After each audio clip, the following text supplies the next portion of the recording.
What's up, everybody, and welcome back to TarHeelIllustrated.com, or, of course, if you are watching on our fast-growing YouTube channel on the race for 10,000 subscribers before the end of basketball season.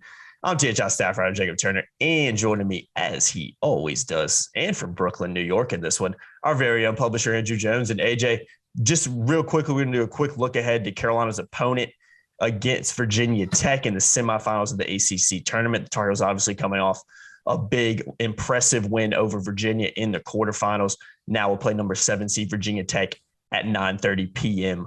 on Friday, not Saturday. We're jumping. All these days are just jumbling together. The whole season's running together. I told you last week, it's like 6 weeks. We've had a couple of naps. It's just been one long day.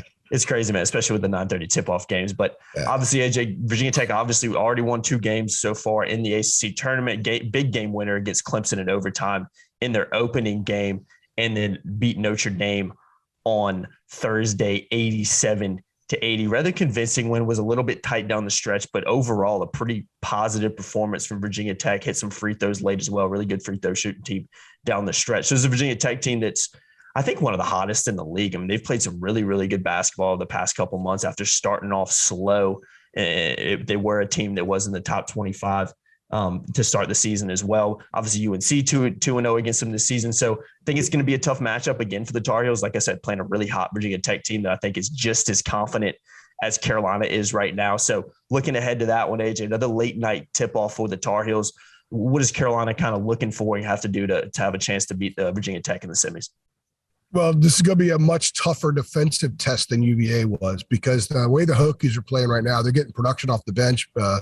Maddox and Padilla are giving them really good minutes off the bench, some production, some flash scoring. Like they could score a couple buckets quickly, playing with a lot of confidence. They're shooting well from the perimeter, but they haven't gone away from going to Aluma. Aluma's a really good player. His length, he's not a tall guy. He's only like maybe 6'8".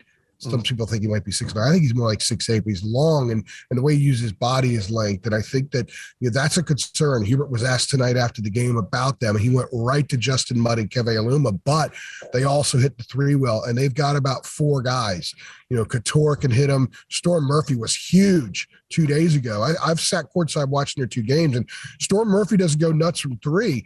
They don't win that game. Maddox ends up hitting the game winner to beat Clemson. So the Hokies are playing well. It's going to be a challenge beating a team for a 3rd straight time, especially when both the first 2 games were competitive.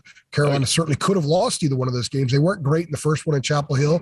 That was that week where Carolina played 3 games in 1 week. And then they went to Virginia Tech, which was after the Duke game. And I thought that was one of the most important performances of the year, because it showed that it was the same week. It was after the Pitt game, because it showed that they could respond to a horrendous loss, an embarrassing loss, which is what that was. And they were gritty, and they played very well defensively. They made stops when they had to, and they were strong late. I mean, they were hard hat strong. They were smart strong. And Caleb, that was that game where I said, okay, there's a little bit more dude there now than there was a month ago. He wanted the ball late. He had 6 free throws in the last minute to salt that thing away. And by the way, in the 2 wins over Virginia Tech, Caleb has 43 points and 12 assists. The Tar Heels, I think, are plus 18 in the 2 games on the glass. You got a couple other numbers there as well. I think that Carolina's a better team. So if Carolina comes out and has the disposition it had tonight, and if the Tar Heels defend like they did tonight and somebody goes up, I think they should win this game. But I think the Hokies, the last 2 days, the way that they had to win those games is probably about as well as they played too, because there's more Virginia Tech guys that you got to focus on now than maybe you did a month ago or 6 weeks ago. I think it's a more well-rounded team. It's a deeper team given the production that they're getting. So that's going to be a challenge for the Tar Heels, but it will be Tech's 3rd game in 3 days. Yep. And Carolina got some rest. Brady only played 27 minutes against the Wahoos. Leakey only played 31. I don't think anybody played more than 33. And Carolina got some stuff from the bench. They got something from Justin McCoy. They're always getting something now from Puff, even if it doesn't show up in the box score. So I think that the Tar Heels will be well equipped to win this game, but they're going to be more challenged, I think, than they were tonight. Yeah, most definitely. I'm looking forward to that Baycott versus Aluma matchup. We saw that in the previous games this season. Those 2 guys playing really physical down low, talking a little bit of junk to each other.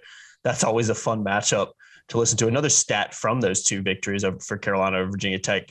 Tar Heels with 35 from 41 from the free throw line in those games as well. So Carolina, a really good free throw shooting team as always, but especially in the Virginia Tech games, are forced to hit some free throws, especially down the stretch, and we're able to do that. So that Baycott and Aluma matchup is the one I'm looking out for. I mean, it's going to be an entertaining game. Anything in particular Carolina has to do to win this one, though? Well, yeah, I think they're going to go inside and get him in foul trouble. Yep. Because if Tech can go to the bench from the perimeter, but they can't really go to the bench inside. You got Mutts, and you've got Aluma. I don't think there's really a whole lot that I don't think they want to go to the bench inside if they don't have to.